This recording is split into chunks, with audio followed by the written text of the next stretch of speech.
బీసీలపై BRS party మొసలి కన్నీరు కార్చుతోందన్నారు whip ఆది శ్రీనివాస్. బీసీలకు అన్యాయం చేసిందే బీఆర్ఎస్ అని విమర్శించారు. కామారెడ్డి డిక్లరేషన్ ప్రకారం 42% రిజర్వేషన్లకు కట్టుబడి ఉన్నామని, అసెంబ్లీలో చట్టాన్ని తయారు చేసి కేంద్రానికి పంపితే బీజేపీని పల్లెత్తు మాట బీఆర్ఎస్ అనడం లేదన్నారు. బీసీలను రెండు పార్టీలు మోసం చేస్తున్నాయన్నారు ఆది శ్రీనివాస్. బీఆర్ఎస్ పార్టీ మొసలి కన్నీరు కారుస్తుంది, కపట ప్రేమను చూపించే ప్రయత్నం చేస్తున్నటువంటి సందర్భం ఈరోజు కనిపించిన వేళ బీసీలకు కులగణన చేసినప్పుడు ఆ కులగణనలో పాల్గొని పార్టీ నాయకులు అగ్రనాయకులు ఎవరు ఉన్నారా అంటే అది కేసీఆర్ గారు, హరీష్ రావు గారు, కేటీఆర్ గారు. అలాంటి వాళ్ళు ఈరోజు మా బీసీల పట్ల మొసలి కన్నీరు కారుస్తూ బీసీలకు అన్యాయం జరిగిందంటున్నారు.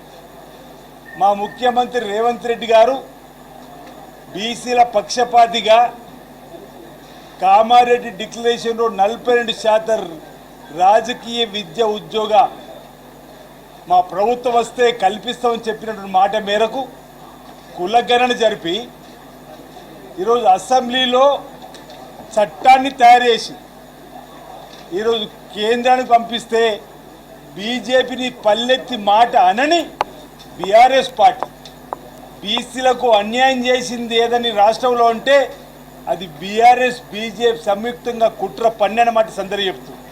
నిజంగా బీసీలపైన మీకు ప్రేమనే ఉండుంటే మీ పార్టీ అధ్యక్ష పదవి బీఆర్ఎస్ జాతీయ స్థాయికి కేసీఆర్ ఉంటే రాష్ట్రానికి ఒక బీసీని ఎందుకు అధ్యక్షులు చేయలేకపోయినట్టున్నాం. వర్కింగ్ కమిటీ ప్రెసిడెంట్గా మీ పార్టీ కూడా బీసీని ఎందుకు చేయలేరు? లోకసభలో ప్రతిపక్ష నాయకుడు మీరే, ఉపనాయకులు మీరు, ఎందుకు మా బీసీని నిజంగా మా బీసీల పైన మీకు ప్రేమే ఉంటే ఎందుకు ఈ పదవులను కూడా మీరు కట్టపెడతారు మీ చేతుల్లోనే చెప్పండి.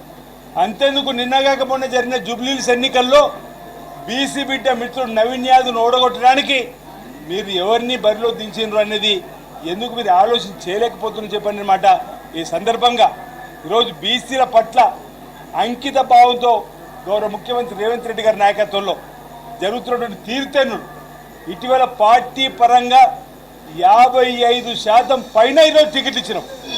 అలాంటి చిత్తశుద్ధి ఉన్నటువంటి పార్టీ కాంగ్రెస్ పార్టీ బీసీ అభివృద్ధి కోసం భవిష్యత్తులో పాటుపడే పార్టీ, ఏకైక పార్టీ కాంగ్రెస్ పార్టీ. ముఖ్యమంత్రి రేవంత్ రెడ్డి నాయకత్వంలో తెలియజేస్తా ఉన్నాం.